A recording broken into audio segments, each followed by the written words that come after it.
Hey, hey, hey, welcome back. We are excited to sort of, we're on the home stretch really. Yeah. And I want to introduce you to my friend, Fallon Thomas. Hello. So Fallon is new to the Community Foundation. When did you start, Fallon? I started September 22. Oh, she So knows the last exact year. date. Good job.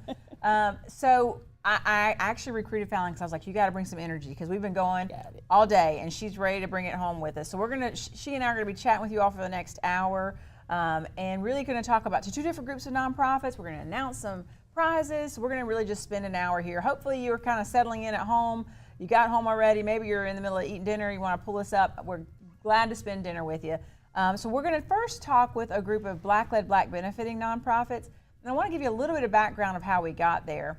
So, well, first of all, let me just say we've reached $3.6 million, which is big. Our last year we had 3.7. And 2, 3.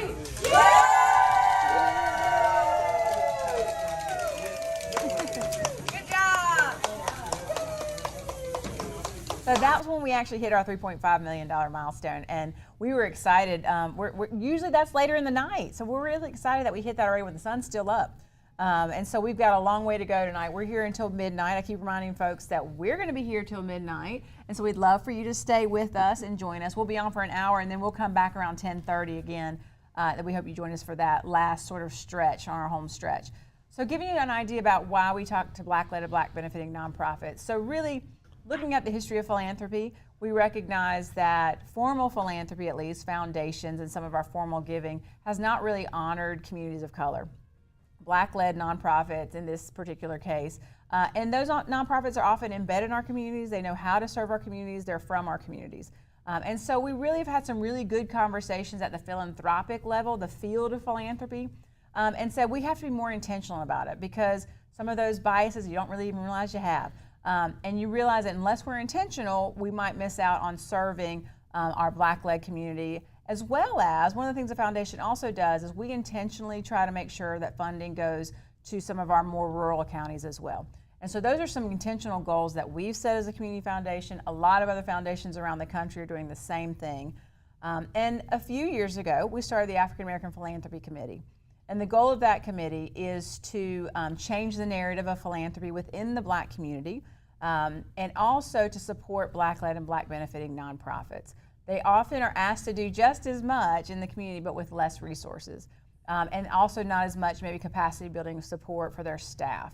And so that's something our African American Philanthropy Committee has been committed to doing, and they're working hard and doing some really great work working with nonprofits and Black nonprofit staff within the Midlands. So we're going to spend a little bit of time just talking with, we do have one nonprofit that's with us to talk through some of the work they're doing, and we're going to bring Faith from the Rosalie Foundation in to chat with us. Hi, Faith. Hello, good afternoon. Yeah, it's good to see you. Evening. We just got into the evening. You're good. It's all right. So thank you so much for joining us. We want to talk with you a little bit about Rosalie Foundation. And so I want to give you an opportunity to tell us a little bit about your organization, because it might not be one that a lot of people have heard of yet. So tell us about your organization, where you're located, and your mission and the work that you're doing. Well, Rosalie Foundation, we are new. A lot of folks may not have heard of us. We've been around 4 years now. We reached our 4-year mark, and we are super excited. We have seen constant growth over our 4 years. We are located here in Richland County, and we serve the Midlands region. We work with young people from the foster care system, specifically those who are transitioning out, although we do have outreach projects where we do serve young people who are in foster care through those projects as well. But our goal is to help those young people who are transitioning out of the foster care system to transition into adulthood successfully. That's awesome. Well, with you all being a newer organization, I know there's a lot of new moving and shaking and building those relationships. But what would you say in the history of your existence? What's been one of your biggest accomplishments so far? Well, I would definitely say the gaining of the community support that we have been seeing. Through that has allowed us to increase our partnerships and also increase the services that we provide into other counties. So we are doing things in Sumter, Lee, and Kershaw County. We're just like you were talking about earlier with those rural counties, we're making sure that we're reaching those rural counties, because young people from foster care, they come from all over our wonderful state. And due to that additional community support that we're gaining in those various areas, we are able to do different things. So this year for our birthday, we were able to give away a car that was donated by a local doctor and philanthropist to a young teen mom from foster care. A car is a huge, huge deal. Are there any other exciting things and services that you all offer that you would love to educate the public about? Well, there are several different things that we have going on. One thing that we're just always excited about, we're in our second year of our Wellbeing Starts With Me program, where we work with young people from foster care and teach them about well-being. There are 6 to 8 dimensions of wellness, and we teach them about financial, mental, physical, all of that so that they know how to take care of themselves, not just, okay, I know how to pay a bill, I know how to go to work, but do you know what to do when you're feeling stressed? Do you know how often you should go to the doctor? Do you know how to properly manage your money? Do you know, what to do when crisis hits? We're there helping them through that. We connect them with financial counselor. We connect them with a mental counselor that they also have instructing them as well, who are all trauma informed. So really helping them through their transitions, make it easier. They have folks they can go to with any questions and whatnot.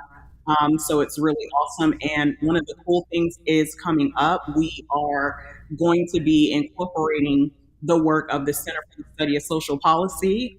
We have been invited to participate in a train the trainer session. So we will now be incorporating their Youth Thrive curriculum into our program and the work that we do as well. That's incredible. You know, I think sometimes people underestimate the complexity of working with young people in general, but certainly young people who are transitioning or are in foster care. You know, one of the things that I always remind people is that people can transition out already as young as 18, but all the way into their early 20s. And many of us were lucky enough to still have parents who were very much engaged still at that point in our lives. I know we thought we were pretty independent, but we still had a sounding board, we had a safety net, we had a place to come home to. And these young people don't have that. So they have to become an adult or expected to become an adult very quickly. But let's be honest, they're not. They still have an adolescent brain, right? And many of them have a brain that has experienced trauma, right? And so some of the effects that comes along with that. And so it's incredibly complex, the work that you're trying to do. Yes, yes, and it's not something that a lot of people. You have a lot of people who provide job skills training and different things like that, but it takes a lot of different skill sets and patience working with this particular group. And so many people that I've come into contact with, they ask what we do, and we tell them, and they'll say, well, that's really good, or that's nice and whatnot. But it's kind of like, oh, well, it's not my problem. But in reality, this affects us all, and it's all of our problem. If I were to tell you that a young person does not successfully transition from foster care, if they do not successfully transition from foster care, that you were to pay for it, you know, how would you feel? And I could imagine that I would get responses like, well, it's not my fault. I don't have anything to do with it. Not my problem, X, Y, and Z. But the reality is, it is all of our problem. And, just to paint the picture of it, and you did a very good job helping to get that painted, is that they are traumatized from their previous experiences. Some have little to no family support. They have little to no education. Not all of them go on to go to college. There's a wide known statistic that only 3% of young people from foster care go on to complete post secondary education. Did you say Um, 3%? Less than Three? 3%. Oh, Yes, wow. Okay. yes. There's a big disparity there, huge disparity. There's a huge disparity, and a lot of that is supports. We have a lot of young people who will start, but it's getting through, it's finishing. And there's a lot of other factors that go into that and whatnot. If you think about it, college is a time where you're developing, you're learning about yourself, and when you already have you know the baggage of trauma and whatnot, you have a lot of things to work with there.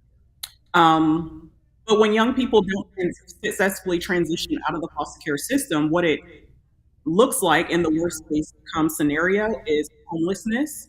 We find them turning back to the welfare system. So if they need to eat, where do they turn? SNAP benefits, right? They need housing. Where do they turn? Section 8 housing. Okay? So all of those things, it may seem like, okay, well, it's not my problem, but in reality it is, because as a taxpayer, you're still paying for all of those programs, which essentially you're helping pay for young people who are not successful, in their transition from foster care. So we can help alleviate a lot of that by helping them be successful to avoid all of that and helping them to be able to sustain by themselves. Yeah. So, how many young people are you guys working with at this point? Each year, we are working with over 100 and reaching over 100.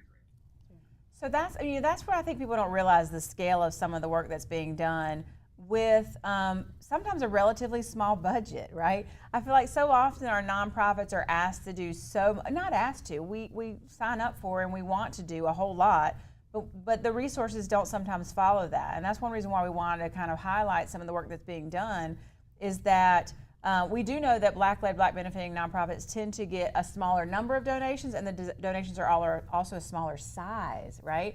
And so that certainly kind of puts you behind the eight ball when you're trying to do this incredibly good work. I mean, we're talking about 100 lives that you've tried to touch this year, and you need the resources to be able to do that.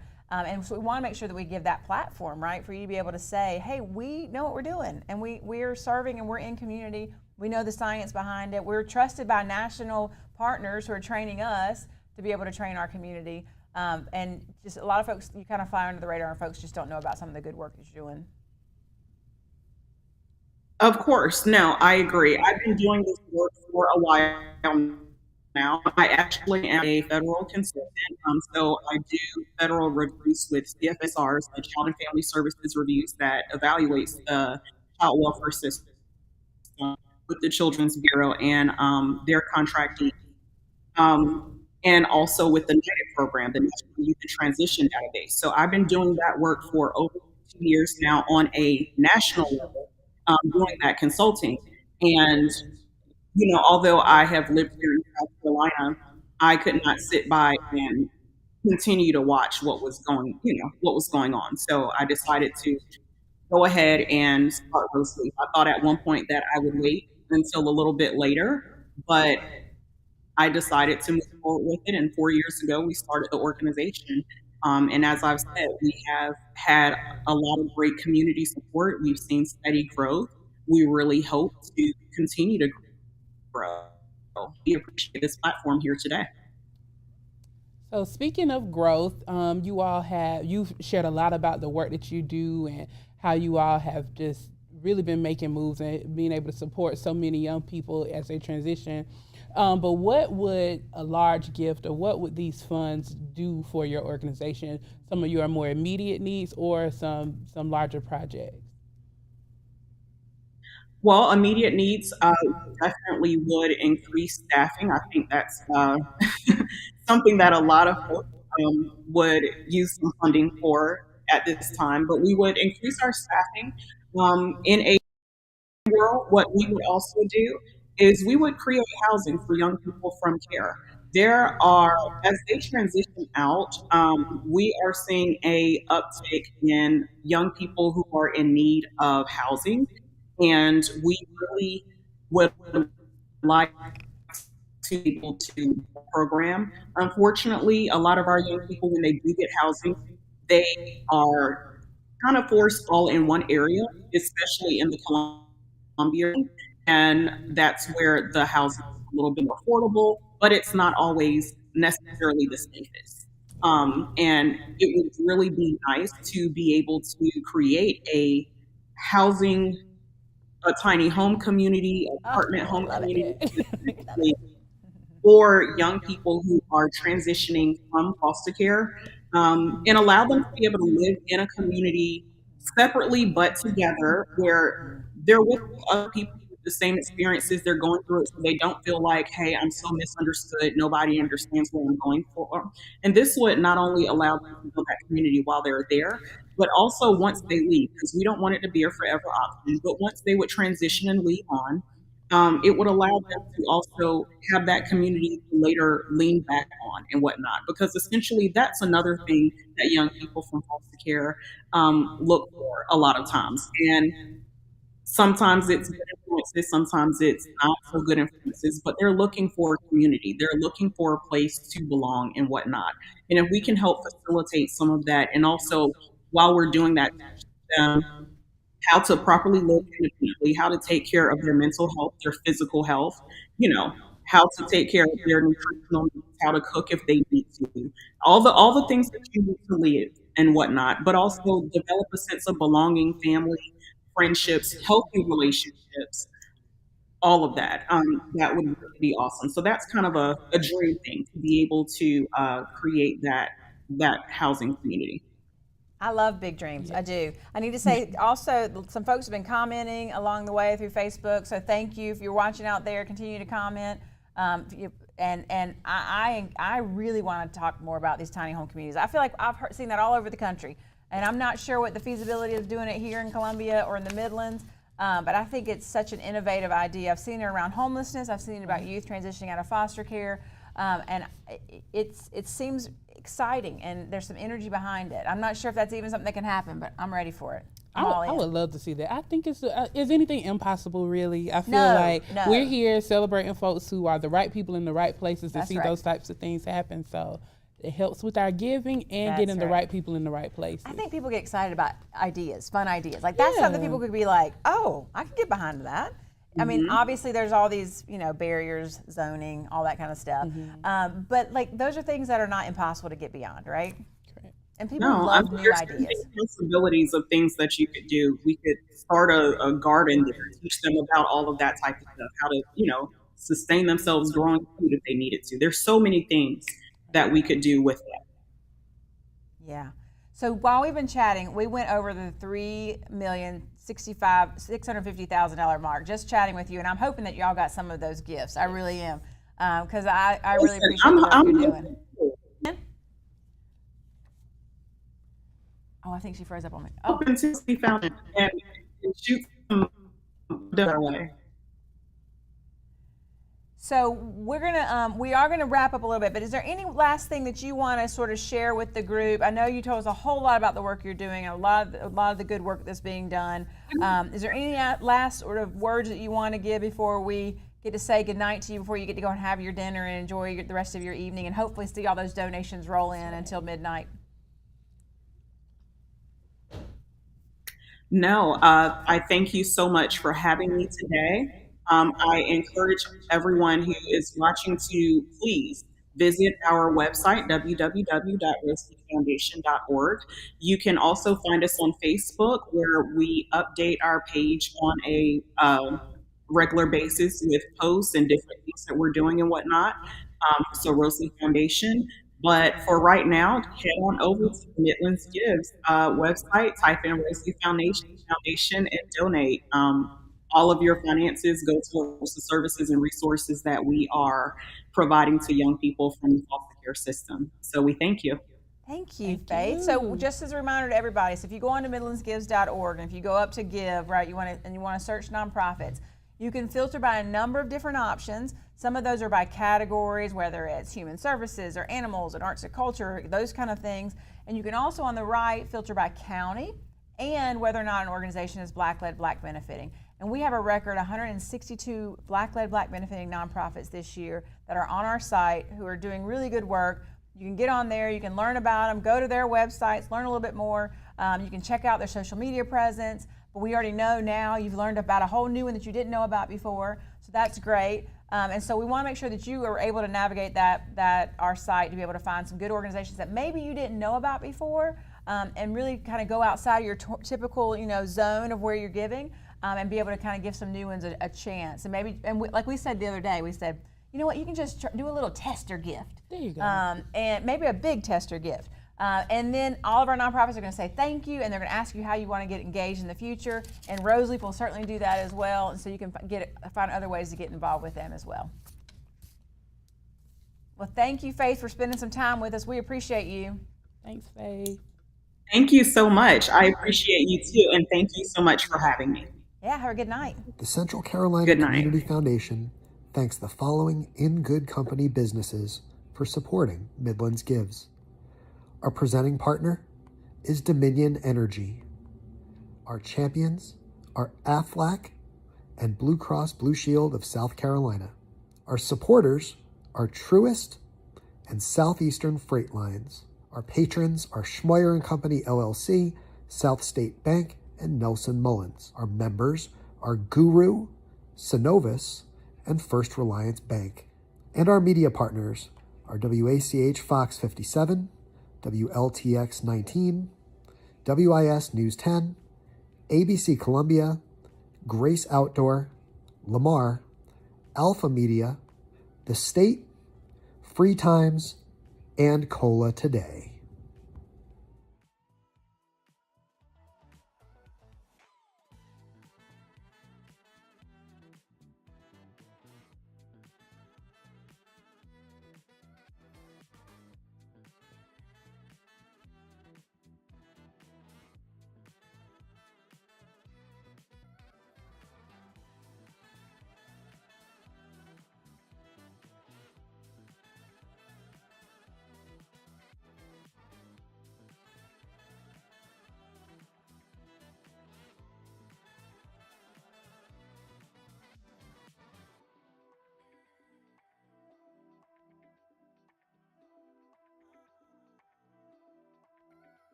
Our givers out there, we have a couple of announcements and surprises to share with you all.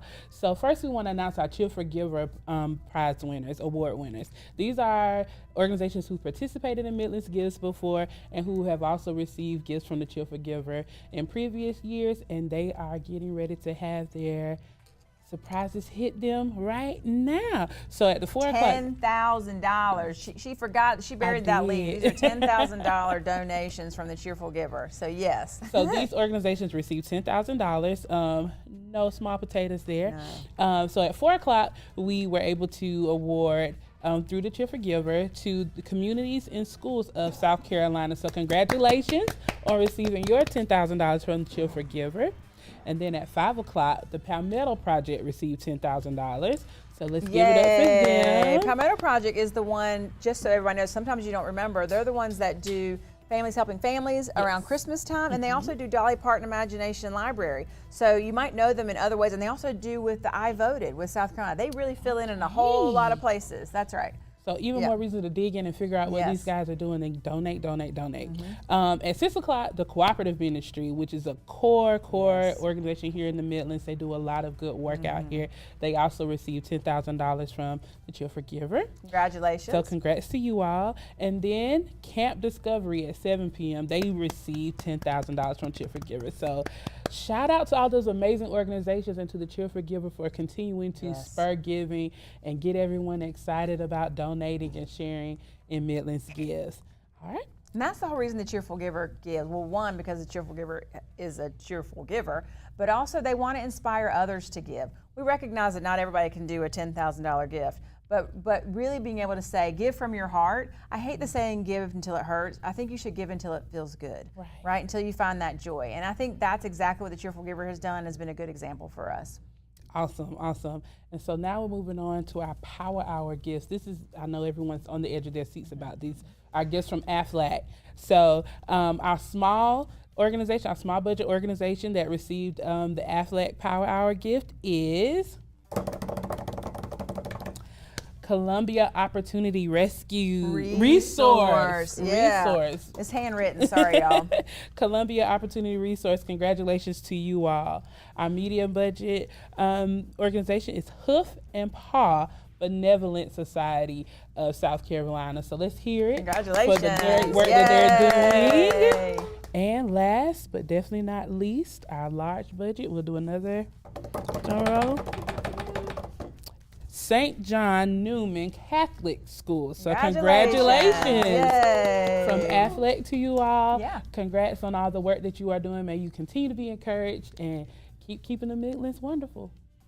So, Aaron, we were going to take a quick break here, but I'm making an executive decision that we're not going to take a quick break because we are just about $5,000 shy of setting a new all-time Midlands Gives record. Oh boy. And I want to make sure you guys can help us celebrate that moment here in just a moment. So I think we're going to get the team to gather around here.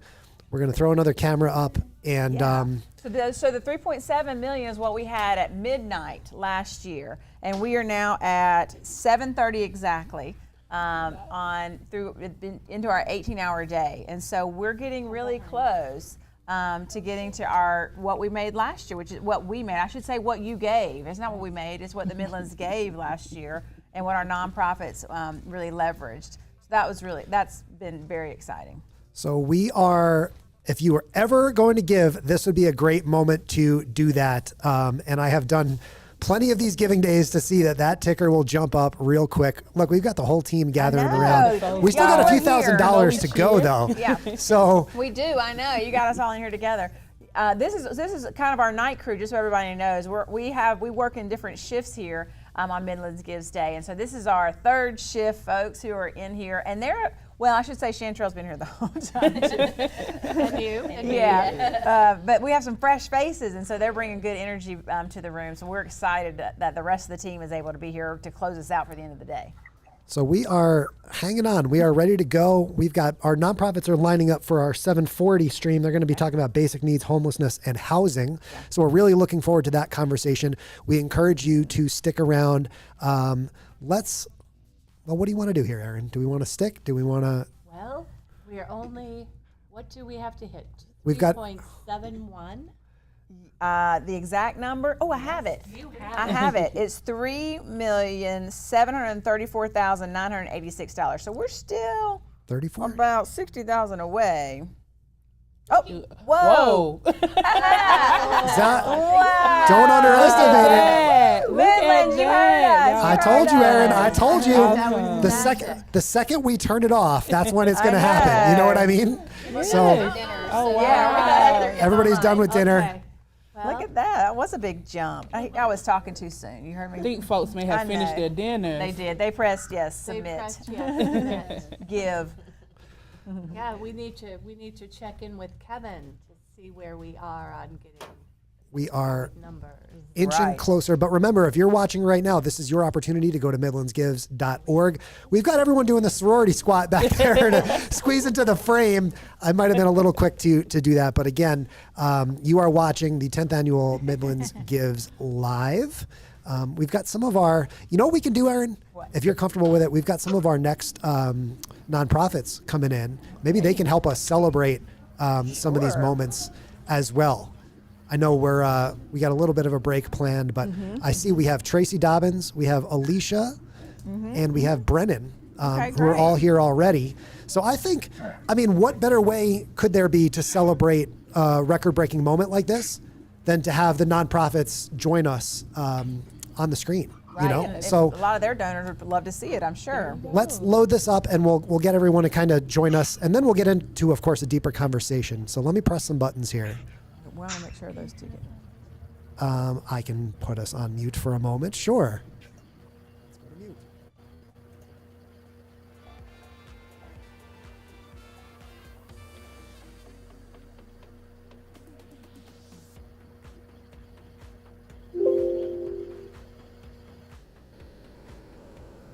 So we're going to bring in a couple of our nonprofits who are going to be joining us. They're scheduled to come in just a little bit later, but the good thing is that a few of them are here now, and so we're going to have them join us so we can say hello and sort of get the conversation started. I feel like I'm a photo bomber. No, it's all right. I like it. Fill in and out. That's kind of a space anyway. So yeah. Okay. Yeah. Got a great window. Hi, everyone. Hey, how are you? So we brought y'all in a little bit early because we were like, we're getting close to reaching last year's. We just here it went comes. over last year. Here it comes. Awesome. Where's our team? Where's our team? Awesome. So we just went over last year's total just now, Yeah. which having you, which it was a record for us last year. Last year we had 3,734,000, and we just went over that. So that's exciting for us. Yes. Chanterelle, you got You got a popper? All right. it's down my shirt. That was a good one. I love confetti. Oh boy. How did I end up with all of this? Oh, This is great. that's great. Yay. I'm going to leave this here. Be my friend. Okay, great. Thank y'all. So the nonprofits that are on now, you brought us luck. You did. You inspired Yes. giving. You helped Yes, us get to the good. next record. So yay. So please, Good. everyone, give Awesome. these folks donations. Midlandsgives.org. They helped us That's achieve right. a brand new record. Yep. Thank you, and thank you for what you do. Yeah. Awesome. Thank you.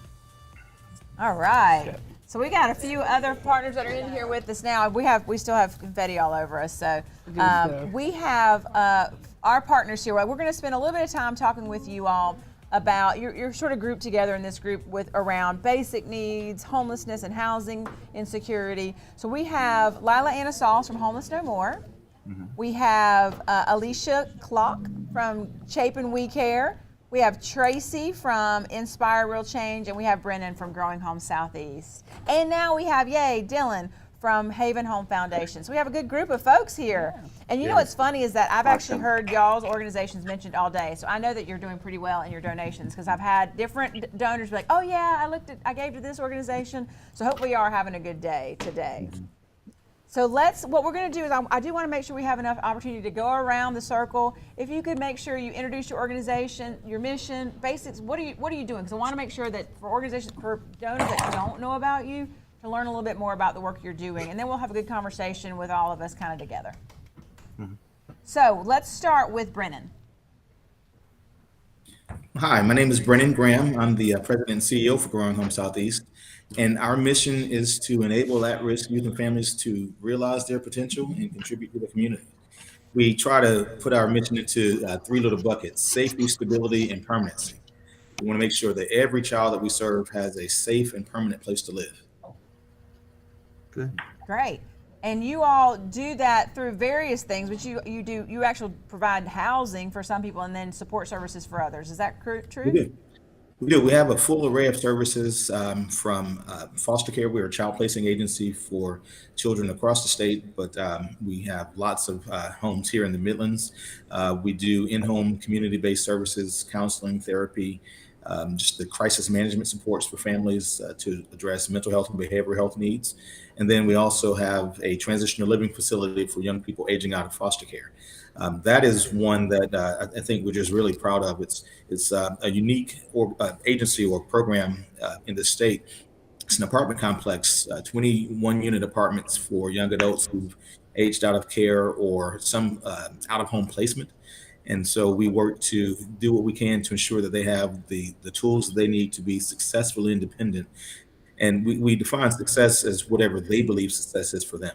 But we just want to make sure that they're able to take care of themselves and move forward as independent adults. You know, we just had a conversation just a little while ago with Rosalie Foundation, who's doing a lot of similar stuff, and the need is huge, right? There's a lot of great organizations doing work in this space, but there's still a whole lot more work that needs to be done. So we appreciate all that you're doing out there. Thank you, Brennan. Let's chat with Tracy. Can you tell us a little bit about Inspire Real Change? Yeah, so I'm Tracy Dobbins. I'm the executive director of Inspire Real Change, and our mission is transforming homeless social services to better serve people in communities. And I'd say a pretty broad statement, but our is research and also community projects with individuals that are experiencing homelessness. So right now, what we started this year, we're doing what's called a Veteran Connect project. And what we're doing is we're working with veterans who are currently unsheltered, and we're doing assessments with them in outreach events. And then we're building navigation plans, and then we're helping them navigate through services to not only get connected to fill their needs, but also hopefully get connected to resolve their housing challenges as well. So it's been a great experience this year with that program. Currently got 7 veterans that are in the program currently. So we're really excited about it, and we're really hopeful that we can continue to help more veterans in South Carolina. Great. Well, thank you for that. That's a great overview. Alicia, you want to tell us a little bit about Chapin We Care? Yes. Sure. So I'm Alicia Clark. I'm the executive director of Chapin We Care Center. We have been serving for over 36 years. We give food and other financial assistance to those in need. We do that with dignity and compassion to all that come to us. We serve about 1,100 people on a monthly basis. And on an annual basis, we move about $1.5 million worth of food out of our facility in Chapin.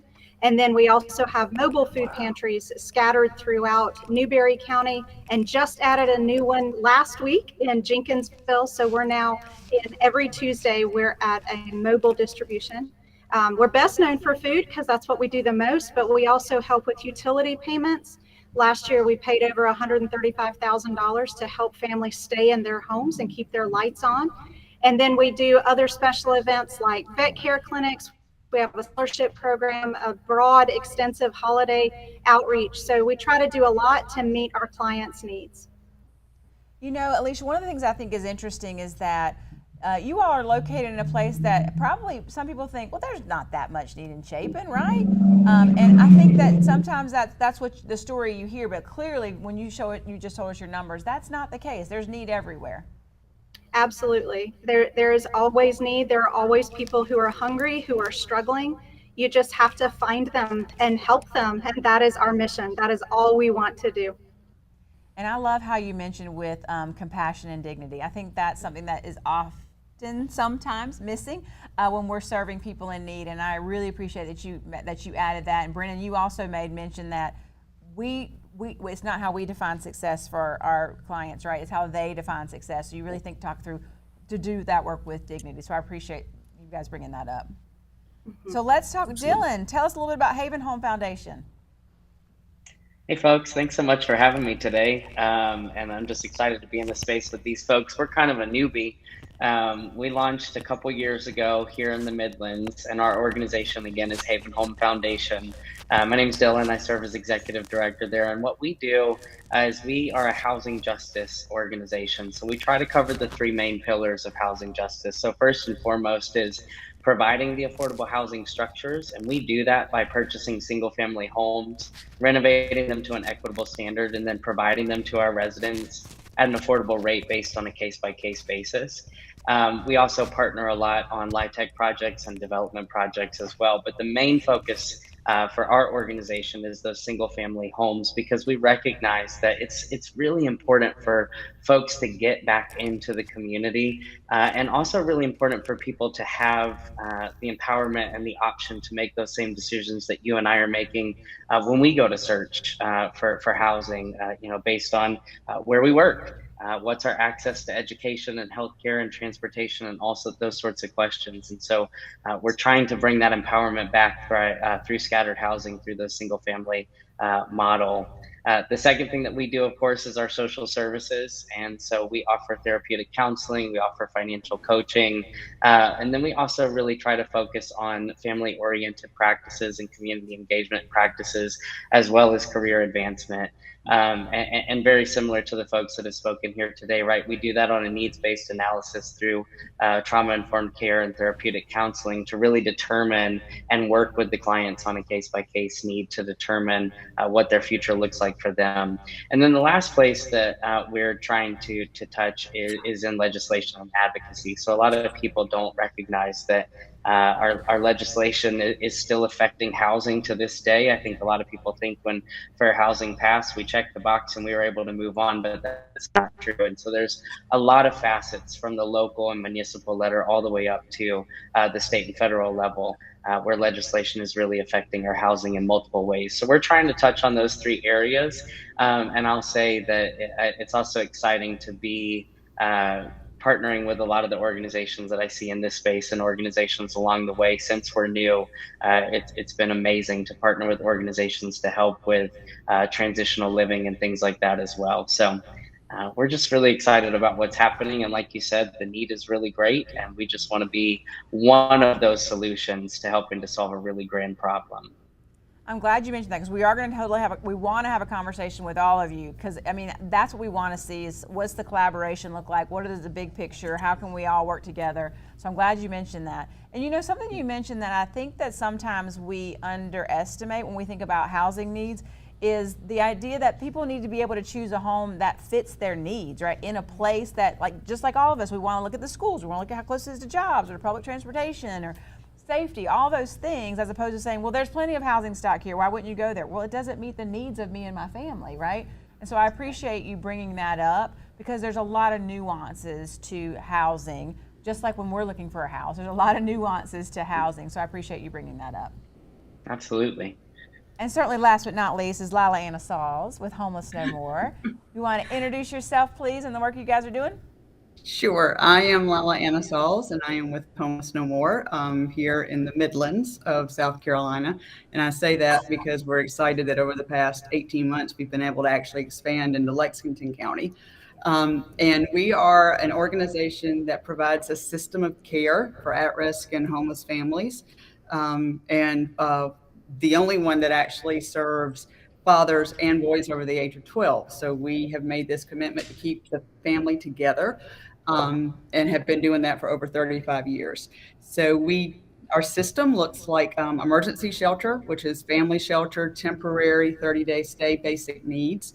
And then we have St. Lawrence Place, which is 2-year transitional housing where families have a little more independence and stability. And then our third pillar is affordable housing. So we build housing. And kind of what Dylan touched on, we have a unique model. We do small numbers up to 40 with neighborhood and community components, because my backyard is the same as yours. And we want to make sure it fits into the community. It's a mixed income model, so we're not creating pockets of poverty. And again, it's good for our greater community. And then our fourth pillar is, again, what Dylan said, advocacy. Changing the systems that are in place that we feel are holding our families back, whether it's affordable daycare or transportation, or food security. So we are at the local, state, and federal levels as well. We have support services for all of our families. That includes case management, resource connection, and a full children's program, after school, summer camps, and education liaisons. So we are in the schools helping our families learn how to maneuver those systems as well. Um, it's an incredible model. 96% of our families go on to success from St. Lawrence Place. We believe in a program first mindset. So we put a lot into what we call life skill classes, budgeting, parenting, resume writing, and how to lean on the community that you create. And we're privileged to walk along with our families. We say very clearly, this is their journey, and we just happen to be along for the ride with them. Love that. So you all are working together, kind of fighting the same battle in different ways and different strategies. So what are you all seeing in a positive light, some positive trends that are happening within the work that you do? I'm gonna pass it to Alicia. We'll let you jump in first, and if anybody wants to tag on, what are some positive upward trends that you all are seeing in the work that you do? Some of the things that may have been a little more difficult to conquer and overcome in the past that in more recent years have just been significant wins for the work that you all do. In food space, during COVID especially, there was a lot of resource that was available to us because we served on the front line of making sure that families could get what they needed during the pandemic. That really loosened a lot of capacity. So what we found through that process was the strengthening of collabs that were already in place, but just became stronger through that process. I can give you a quick story about that. About a month or so ago, I had a donor present to me 10,000 pounds of sugar. That is a literal How 5 many pounds? tons of sugar. Wow. 10,000. Wow. 10,000. Of sugar. Okay. Now, what you need to know is that sugar is pretty precious in a food pantry. We don't get donated sugar very often, but our clients Makes want sugar in sense. their coffee just like Yeah. you do. Yeah. So I was so excited to get on the horn and call all of my buddies that run food pantries over several different counties and say, you guys want sugar? Come get some sugar. We're going to spread some sweet love all around. So that was so much Yeah. fun. Oh my word, it was such a blessing. We had such a good time and are so grateful for donors that would give in that abundance and that we would be able to share with one another, because all I care about is making sure people get fed. It doesn't need to always be through us. Other organizations are doing amazing work throughout the state, and we want to help each other to do that. So the collaboration aspect becomes very practical, and it helps people in very tangible ways. So I just love that. And I love that you brought up the collaboration. You know, if you're not in the nonprofit space, sometimes you might not see that, but really being able to, like you said, I got on the phone and called my colleagues, my friends, and that's what's important. And that's the kind of, that's how we get all this done, because it's a whole big network. As we know, our residents, when they try to access services, they oftentimes have to go to multiple places, right? So being able to then to network within our own system, I think, is incredibly helpful. And I can't imagine that much sugar. But you know what, something you mentioned that made me think about this? I remember I had a food pantry that said, you know, if you want to donate coffee, people need coffee in the morning just like you do. And I thought, that is a great point. That is a need. You're right. Yeah. Anyone else want to tag on to that good news sharing? I'd offer resiliency, not just on the part of our families, but on the part of our teams. It kind of goes hand in hand with the collaboration piece. You know, a lot of us never went home during COVID. You know, we hear about, you know, the COVID break, and it's like, what break? We never went home. And our teams stepped up and figured out how to do it with their own kids and their own families. And our families did the same. So, you know, I look at the success of the organization and the numbers and know it's driven by families that were willing to put in the work, but the team was willing to put in the work too. And we're still seeing it. So it's a carryover from everything. You know, I see Midlands Gives as also a way to validate our staff, right? What you just said. I know when I was sort of working in direct service with nonprofits, and if a donor ever really stepped up and gave a big gift, I was like, I feel seen, right? People recognize the work that I'm doing here every day. And I want donors to recognize that not only is it helping with the mission of these nonprofits, but it also is giving a lot of hope, right? And validation to their staff, that you're like, thank you. Thank you. You see us and you know that we're doing good work. So I appreciate you bringing up your staff for sure. We'll take one more great news story. I'd like to jump in and just talk about the collaboration as well. One thing that we're seeing over and over again is private partners and our state partners working together to support our kids. Over the past few years, especially after COVID, there were major spikes in need, mental health for our children, challenges with families, and all of our agencies are coming together now to really support our kids and our families and just make a difference. And so that's something I've just not really seen before. And I'm really excited about that. We're seeing some great outcomes. We're able to place a lot of kids. You know, we know in our communities, there is a major shortage of foster parents. And we've been really working hard to recruit families. Part of what we're doing with Midlands Gives will be to help us recruit our families. And I believe this partnership that we have with a lot of other organizations now will strengthen the network of families for children, so we can address some of these concerns that really spiked over the past few years. Yeah, you know, a lot of nonprofits lost their volunteer base, and you know, foster parents are sort of in that same kind of bucket of people who giving their time, right? So you're definitely seeing that. And I'm assuming some of your nonprofits certainly lost your volunteer base. And it made you become, I know some people really saw the silver lining. They said we became more efficient, we streamlined things, and it helped us, you know, do different processes. But you also, you know, missed those volunteers, right? Because some of our business model was built on having some of those volunteers as well. So I can see where that's coming from, Brendan. You know, one thing I want to ask about this group, so you're all kind of in the same space, and for someone who's sort of novice, right, we all hear, if you look at the news here, housing's an issue, or, you know, making sure our basic needs are met is an issue, you know, food insecurity. What is it, though, that we need to know, that you think the state of housing and those kind of things in the Midlands in particular, but South Carolina, that the average person probably needs to get their head around a little bit to be able to understand the work that you're doing? That makes sense. It didn't make sense. You know me. I'll jump in with the data. Okay. So the latest study by State Housing shows that over 55% of South Carolinians are housing poor, which means you're paying more than 30% of your income for housing. 55%, is that what you said? 55%. And it's right around that for Richland County as well. Last figure I saw for Richland County was a shortage of 8,000 affordable housing units. average rent for a 2-bedroom, $1,300.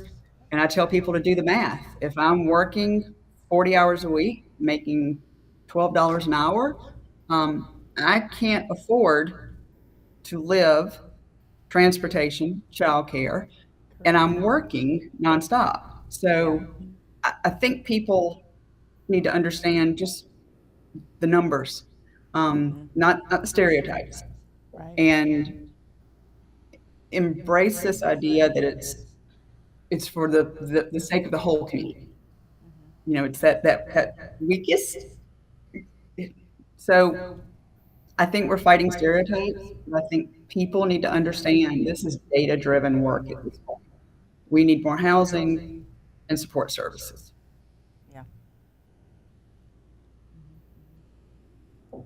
Yeah, I think I'll just echo that, that it is such a multifaceted, nuanced issue. I think everybody kind of lumps it into just housing and doesn't recognize that that's just one piece of the puzzle. And that's why we really believe in housing first initiatives. We really believe in the impact that's made when we can provide, first and foremost, the physical structure to an individual. We know that the ability to work with them through those other barriers becomes 10 times easier. And so, yes, housing is a huge component of what individuals are facing. But 9 times out of 10, if you're working with individuals who are experiencing housing instability, they're also experiencing something around food instability or healthcare or transportation. And so, all of these things really intersect with each other. And so, I think we need to start recognizing that we can't even silo our issues anymore. And I think we get good at that sometimes. And so we need to make sure that we're addressing this issue from all facets, from all different approaches. And again, going back to that's why it's so important to continue to be collaborative and continue to recognize that multiple organizations can play a role in eradicating this issue. The last thing I guess I'll just add on is that folks hopefully can recognize, kind of to Lila Anna's point, the math isn't mathing. And so again, we have to stop just relying on what we think we know and stigma and what we've been told. Because quite frankly, this issue has changed dramatically even just since 2018. If you want to talk about large scale investors in the rental market, right? We could go down that rabbit trail. So this has changed dramatically, and it's time for folks to let go of stigma and recognize that wages are a problem, access is a problem, systemic issues are broken, and we've got a lot of work to do. And I don't mean that to sound doom and gloom, but that it does take all of us to combat this issue.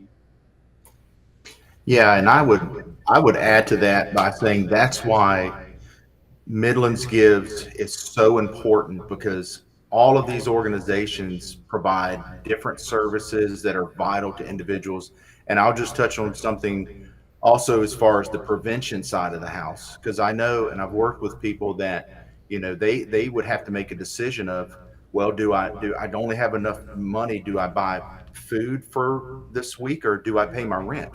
Or if they get like a medical bill or something those choices like that. So that's why I would say that Midlands Gives and all of these organizations within the social service, human service space are so critical, because it supports our community and it supports those individuals that may be in that instability area of their housing. And I'm so thankful for Midlands Gives and all these organizations that support. Well, we're glad. When we first started Midlands Gives, honestly, we were like, I don't know if anybody's going to give. I don't know if people want to do this whole online giving thing. So it was up in the air for us, and obviously, thankfully, or people wanted to do that. And we always just said, well, as long as nonprofits find it helpful and donors keep giving, then we're going to keep doing this. And so I'm glad that the Midlands clearly is showing up and starting to show out a little bit too for you all. So and I'm just watching the tickers going up, because I think people are really seeing y'all. Hopefully it's going up for your organizations as well, because people are responding. And I think that this issue is so, we all, if you live in the Midlands, you certainly know this is an issue. We understand what you guys are, we understand at a surface level, right? But what you said, Dylan, it's so deeper than just providing housing, right? than just build a house. So I appreciate you making that clear to us that it is a lot bigger than that. And that's why I believe all of you are providing these wraparound services, right? You have these case managers, you're helping walk alongside, and it's more than just one touch point. You all are working intensively with people. Right. So we see like just a little addition to what Aaron was mentioning and what you all have shared. The services you offer are very layered, multifaceted. You all have given some examples of your different structures and your pillars, and every dollar counts towards meeting the needs in all of those initiatives. Yeah. But what are if you all could just quickly just give us one initiative, one project, one big goal that these dollars will really help you accomplish within the next year or two, or really kind of continue to give the leverage that you need to continue to do the work that you do. We'll start with Brandon. Okay. One big thing that we're going to do with Dollars from Midlands Gives is support some of our young adults at Lee Park Place, our apartment complex directly. We get a lot of young people who come through our doors, and they may not have the funding available to support them with their first month's rent or with the basic needs that they have to even move into an apartment. We want to make sure that we have those supports for them right when they come to the door, so we don't turn anybody away. Because once they get in the program, we can work with them to develop those skills and the supports that they need to move forward. But they have to get in the door, and we want to make sure we're removing all of those barriers for our young adults. You know, it's been a minute since I've rented an apartment, but I hear now that you have to provide a deposit first month and last month just to be able to move in. And then you have to eat. And then you still have to eat at the end of the, right. Like, who has 3 months worth of rent ready to go? And renter's insurance. And renter's insurance, right, everything else, right. And so our apartments are a little different. We have a lot of that covered for them, but it's still some a little commitment up front that our young adults may have to do. And we want to make sure that we can support them through that process all the way. Yeah. Anybody else want to share what you're going to be able to do with this sort of unrestricted giving, what your plans are for these funds? Yeah, I will. We are going to use the funding for our Veteran Connect project, which I mentioned earlier. So we'll use that funding to conduct outreach events and to pay for transportation costs. We're going into a lot of rural areas and different areas to try to engage individuals that are experiencing homelessness. We're definitely thankful for the support, and we're excited for the program. And tell me, what was y'all's goal for this? What was your goal to raise today? It was 2,000 was our goal. Great. Okay. And are you close? We're close. We're close. Okay. All right. You don't need any more people. Get you over that hump. Yeah. And Brendan, what was y'all's goal for the day?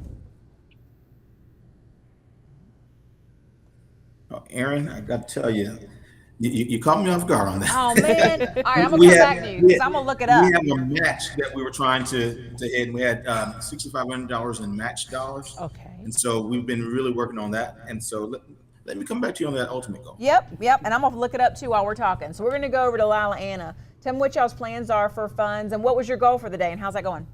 So our goal was 25,000, and last time I checked, which is every 10 minutes. Yeah, 5 right. minutes, I know. I'm like, 3 minutes. We were at about 20. So we're making one final push, and we stand on programming, and we embrace a multi-generational approach. So the funds raised today are going to go to the work we do with our children, which is everything from case management to after school programming, spring break, summer camp, and case management for the children as well as the adults. Great, thank you. Now, Brandon, we're going back to Growing Home Southeast. You guys have a little over $4,000 still in a match waiting. So that's the thing to remember, is that you can double your giving, right? So we're going to be, if you're interested in giving into Growing Home Southeast, there's still a match out there for you. So you can give, $500. And then I'll make it 1,000, right? Or you can give 10 and I'll make it 20. So that's all right too. So that's good that you guys still have some room there. So hopefully you'll get some good donations here in these last few hours. Alicia, tell us about what y'all's plans are for money raised and sort of what your goal is. Our goal was 25,000, And I've had to move that twice because we hit it. And then we hit the Well, next good goal. job. So our latest goal is Yeah, right. 30,000, and the last I checked, we were $132 away from it. So Great I'm job. hoping that we'll hit that. Just incredibly generous community. Our goals for, or our purpose for that goal is really our basic menu of services. Obviously, the food that we provide, both in our physical location in Chapin as well as our mobile units. Like I mentioned earlier, we've expanded that, so that's more food that we need to be able to offer to clients. We also want to make sure we can pay the utility needs that come in. Those rates are high, and we're going into summer months. So the bills will keep climbing as resources go down. Summer months are difficult for our clients because the food needs go up as free and reduced breakfast and lunch is not available to their students, their kids that they have at home, and kids eat all day long over Yes. the summer. Yes, both said yes. So we see more need over the summer. We also are using those funds to help clients pay for what we call extraordinary needs. So needs that are kind of beyond those just food and utilities.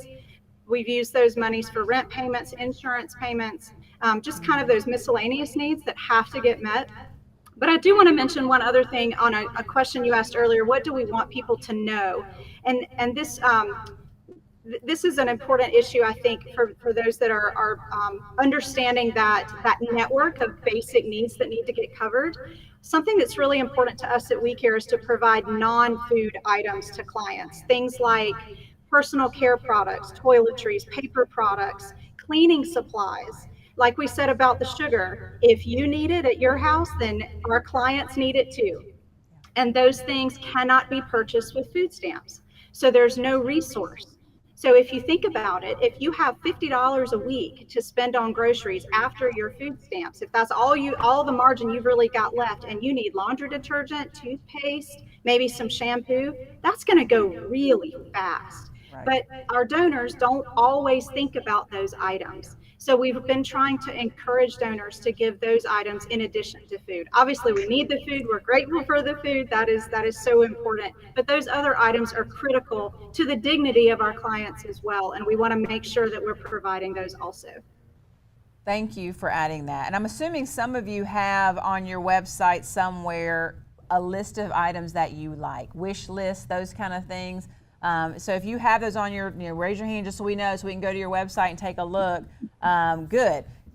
So those are the kind of things, you can go to those websites to say, if I want to give outside of money, because hopefully you're giving money today, but later if I also want to give tangible items, I can go to your websites and say, okay, you know what, when I'm at the grocery store, I'm going to pick up an extra bottle of, dish detergent or whatever that is, and just keep that and be able to donate that. So thank you for that reminder, Alicia. I appreciate that.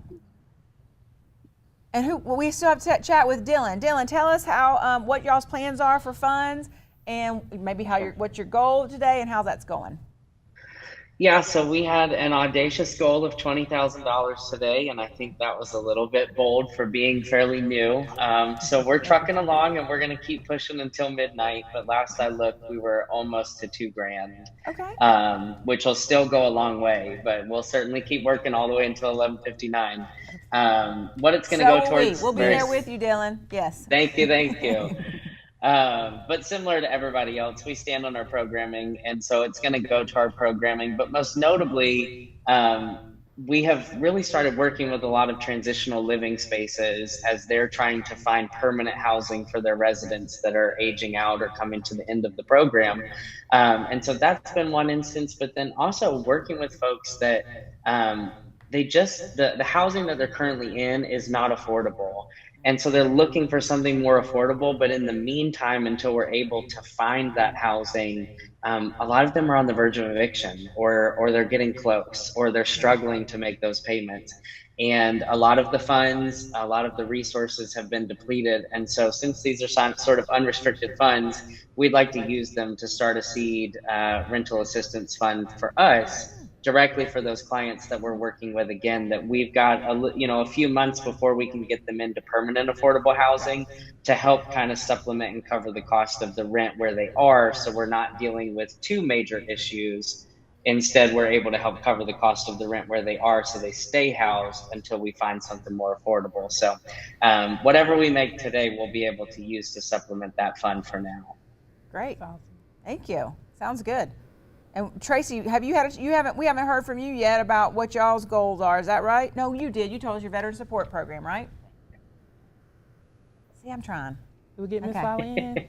And Lila Ann, we chatted with you already. So good. I'm glad we had a chance to talk with you all because these are unrestricted dollars, right? That's the best part about Midlands Gives, is that these dollars really could be put to the best and highest use at your organization.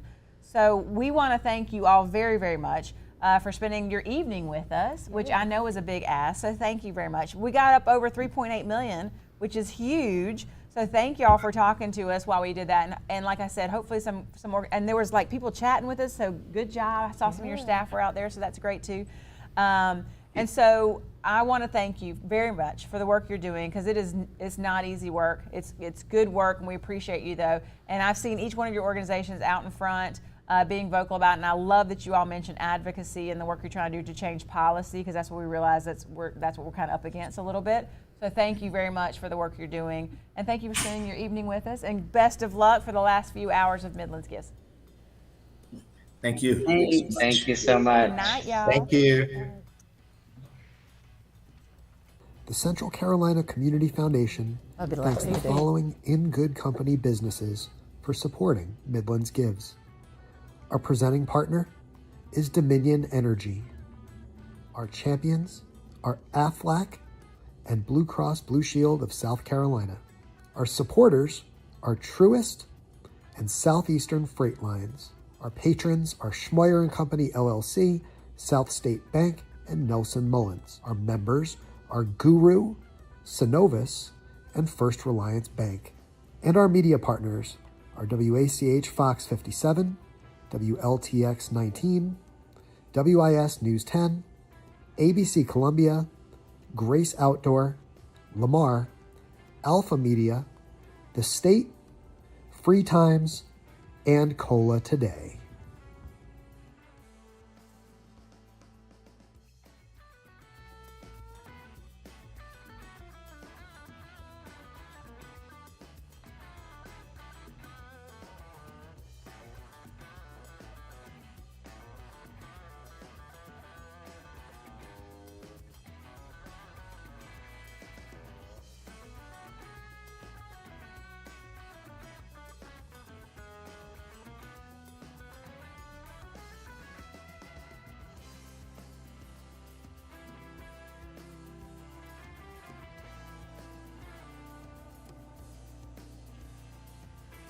Right, welcome back. I'm enjoying this. I'm loving hearing from so many of our great nonprofits and just the good work that's being done.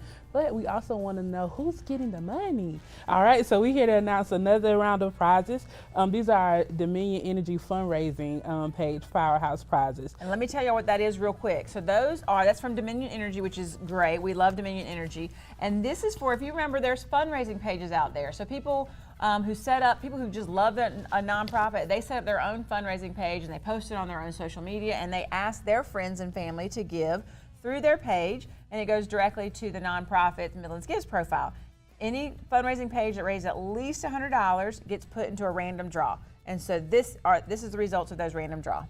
So, in the prize dollar amount, correct me if I'm wrong, is $1,000 Per organization. per yes. organization. So, our first organization is Lynn Brown Inspires. This is the young CEOs and leaders of tomorrow. Yay! And that's So- a small organization. Small Yeah. organization, and they do a lot of work of doing exactly what they say, preparing our young folks for job readiness and leadership and all the things that make them strong, positive leaders in society. Our next small organization is Girls Rock Columbia. Girls Rock Columbia. So Good congrats job. to you all and be in this microphone court. And our medium, moving on to some of our medium size nonprofits is Happy Wheels. Happy Wheels, congratulations on receiving Congratulations, $1,000. And then we have Chapin Community Theater. So Very congratulations to you all. We know you're going to do amazing work and a great entertaining and supporting our arts there in the Chapin area. And Chapin, that community theater there, they have the first time they actually have a location now. They have a theater that you can actually physically go to now. So congratulations So to them. continue to This will help. support and see That's what they right. have going on out there. Moving on to our big non-profit organizations. Our large ones, these are also great pillars in the community that have been around for years and years and continue to just keep fighting the good fight and doing the work to help help out in the Midlands. And so that, our first large one is the Oliver Gospel Mission. Good job. Congrats to you all on receiving $1,000, followed by Historic Columbia, preserving all of our history and monuments here in Columbia. And if going you on haven't tour. watched Historic Columbia's Honey, I Shrunk the Staff, they did a video. It's great. It's great. They do such a good job every year. And we have great entertainment for them. So now we all have homework. While we're giving, we also need to check that out. Yeah. Two more organizations who are receiving gifts today from Dominion Energy are the Women's Right and Empowerment. Is that Ren? Ren. That would be Ren. Congratulations, Ren. So congratulations on your $1,000, and followed by Able, South Carolina. So Able SC, Yay, congratulations on receiving your $1,000. And this is a prime example of how donors truly did help the nonprofits they care about earn additional funding. Because when we talked about earlier about doing your testament, that's one way that you can give. So these donors said, I really love this organization. I'm going to set up my own fundraising page, and I'm going to tell all my friends and family how much I care about this organization and the good it's doing. They vouched for that organization. They gave their testimony for that organization, and they had folks give through their page and made their favorite nonprofit eligible then for additional prizes. Good job. Yeah, so don't just give, tell people about That's it. right. Tell People about your giving. organization. Yes. So let's keep it going. Let's keep staying excited. We'll see you all later. Oh, we have one more prize to announce. So excited. One more $1,000 gift, and that is to the South State hashtag Frenzy. So these are nonprofits that have been posting online and using hashtag Midlands Gives and hashtag Invest for Impact. So good job. You guys have been really active on social media. We really appreciate that, and it's getting the word out. And so we had a random draw for an organization that has been posting online. And that is United for Baby. United for Baby. Congratulations, $1,000. Way to go. So I think that's it for us for tonight. You and me. Thank you, Fallon, for hanging out with me. Thank y'all for hanging out with us. Right, exactly. I just want to quickly say, is my mic live? There it is. I just want to quickly say thank you to both of you guys. Erin was here with me at 5:30 this morning. And of course, Fallon, this is your first live stream that you've done. So major congratulations to you. I think you're an absolute natural. She is a natural. Thank you. Yes. Right? Yes. And we'll be back at make it easy. 10:30. So join us from 10:30 all the way through to midnight. We'll be off and on the whole night doing that last push. Because look, we're at 3.8 million. And I think we can do it, y'all. We can get over that 4 million. I really believe we can. And so, like Fallon said, go on. If you've already given, maybe you can give a little more, but certainly share with others. Let others know that you also gave. It's contagious. Giving is contagious. Every single donation right now is raising that all-time record. So you can be a part of that magic right now. Like Erin said, we'll be back at 10:30. And see you soon. We'll see you in a little bit. Send caffeine. Yeah.